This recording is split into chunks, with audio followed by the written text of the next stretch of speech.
So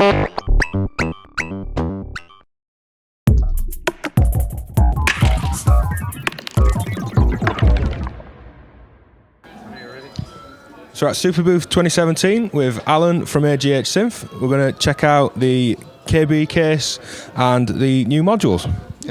Yeah. So hi to everyone from at Modular Podcasts, and great to be here. Superbooth 17, bigger than ever, and here we are with the new modules in the Waldorf KB37 kit. So we've got an arpeggiator running on the Waldorf KB37. Let's check out the modules in the case and how it's all integrating. Right, okay. Just first of all, we have the glide noise module. So with this one, this integrates really well into this to make what some people have described as a Model D for the 21st century.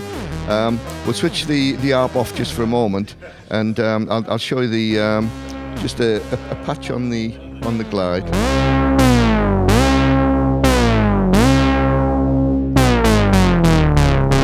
And here the way we actually have the hold. We have the hold on the glide. If we patch the hold on the glide into the gate from the KB30s. It'll only actually glide when there's a gate, so it'll hold. Without a gate, it'll hold. So if we you can hear that it's actually holding until we press the low key. So we're not getting the glide still coming down as the release of the envelope's going. Right. That's correct. Absolutely correct. Yeah. And the other thing that the glide does, which is different from the Model D, is that we can have either glide up and down.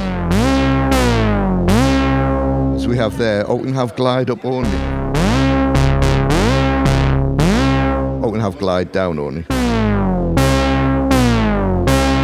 which can be quite musical. So coming along some of the new modules, the first one is the Dual LFO. So with this one, we have two LFOs and a VCA. And this allows us, you'll see that the output from LFO2, the triangle from LFO2, is normal to the input of the VCA. So that means that if we press a key, we can, with the modulation wheel, we can control the modulation amount, because on this keyboard the wheel actually gives a 0 to 5 volts output. We patch that to the CV of the VCA, and it gives us modulation control from the wheel or from any 0 to 5. And we should say with this as well, that could be from anything. You could modulate the second LFO going in with the first for the level. Anything modulate, doesn't have to be a modulation wheel. Absolutely, yeah. And one of the other things that it does on LFO1, both of the LFOs have variable wave shape, so they'll go from a sawtooth through a triangle and right round to a ramp wave. So we've got like a skew on the wave shape. That's right. Yeah. And on LFO1 we have a sync stroke reset facility, so that allows us, if we put the arpeggiator on.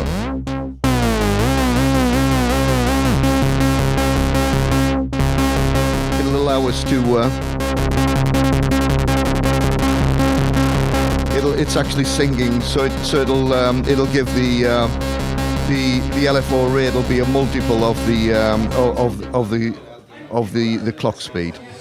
Yeah. LFO's resetting to that 0 point with each key press, or wherever the gate's coming from. Yeah, absolutely. That's it. Yeah.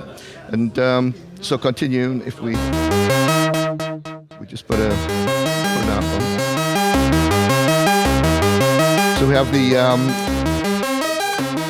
we have our VCOs, which he would just have we have it patched for sawtooth. 3 VCOs.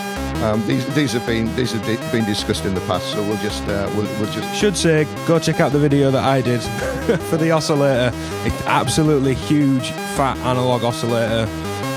Does things beyond the MiniMoog and the MiniMod ideas with things like audio rate, PWM. You can make them pretty crazy beyond the sort of subtractive nature it may suggest. Different types of sync on the oscillators, voltage control of PWM. It has linear modulation, lots of other stuff. Then we have, and of course, they're the oscillators from the very early Model D, which is the RA Moog, one of which only around 300 were built. The next module is the transistor ladder filter, and this is the classic Model D ladder filter.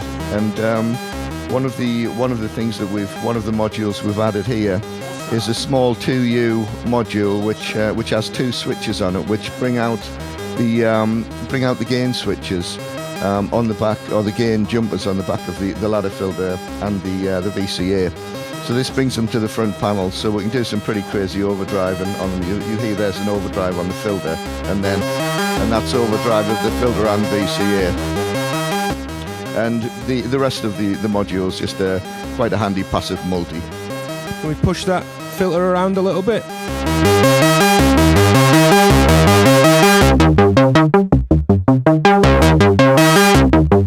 It's really nice saturation.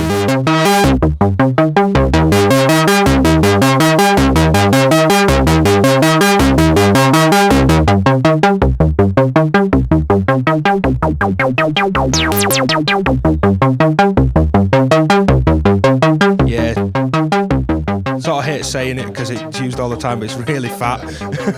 Yeah, it's very musical filter. Yeah, well, everybody says everything's fat, but that really is. Yeah, I think it wins in the fat wars. I think it wins or gets very close. Then next we have the discrete VCA, which, as we heard, we were overloading that earlier with the gain switch multi. It's actually two VCAs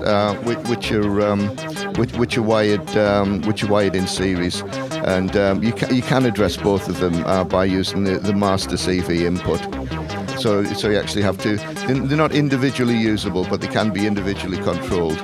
Yes, you could use an envelope for one and then scale a velocity CV in the other, or an LFO, or random. Yeah, or you can drive both from the CV to get kind of a, like double the effect. Yeah. And then the next new module is the DH-ADSR envelope. Now what this is, the original Model D envelope only had attack, decay, sustain, and the release was always the same as the decay slope. On this one, we've taken the original circuitry and we've made it full ADSR, but without changing anything. It's all done just with an analog switch. So all of the characteristics of the ADSR are absolutely identical to the original contour. And we've added a few extra bits as well. So with that, well, just slowly arpeggiate it down. And then we can hear so there's that original envelope from the MiniMod series will go super tight and snappy as well. Yeah, absolutely. Yeah, really, really fast. Again, it has an interesting key retrigger effect on the thing, which does add to the musicality when you hit multiple retrigger a note. So with that one, we have, as I say, standard ADSR, but we have another mode on it. So if we switch the ARP off on that, we have a retrig and delay hold. So what these allow us to do is to do loops. So there's our retrigger going on the envelope. Now with this we have a pre-delay, which is the hold off time. So that's how long it's going to wait before it re-triggers. And then the hold on is determined by the hold control. So the hold off is how long it waits before it re-triggers. The hold on is the gate length.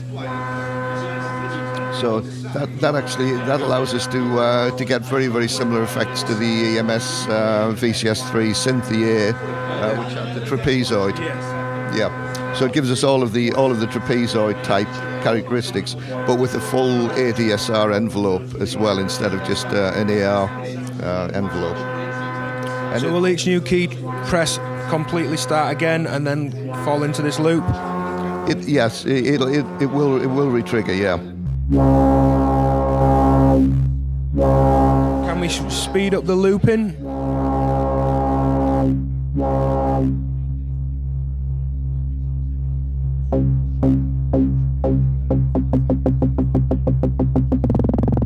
Yeah, what I was thinking was, can we have a long No, envelope that's then going to loop? It'll add to. It won't be instead of. It'll add to. So if the gate's already high, then it won't retrig the gate. It'll only retrig the gate if the gate's low. Okay.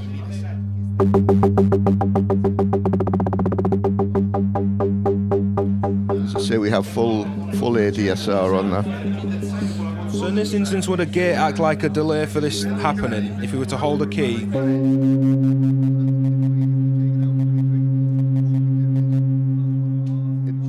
We're out of retrigger mode now. If we press a key, what will happen is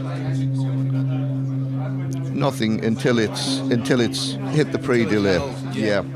And so the pre-delay really is a do nothing before gate. Yeah. So we can actually, if we use two envelopes and mix the CVs together, we can get some very complex envelopes, because one will trigger immediately, the other one can be held off with the pre-delay, and the gate length of that can be set with the hold control.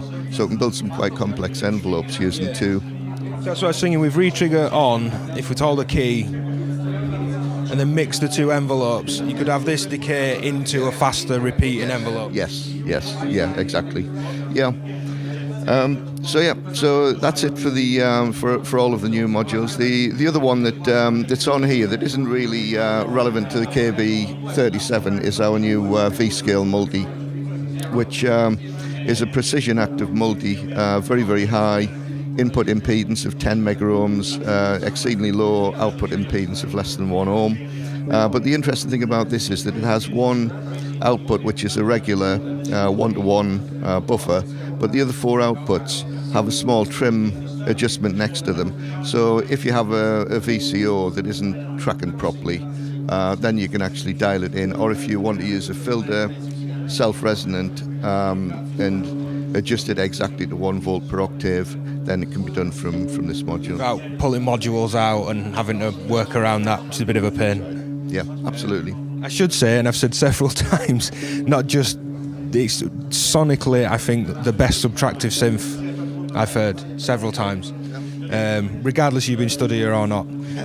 So these expansions that can get more complex modulation, bringing out ways to turn the drive on and off, and the scaling for other things, really useful. Yeah, absolutely. Yeah. Well, thanks for your kind words, Ben, and thanks to everyone at Modular Podcast.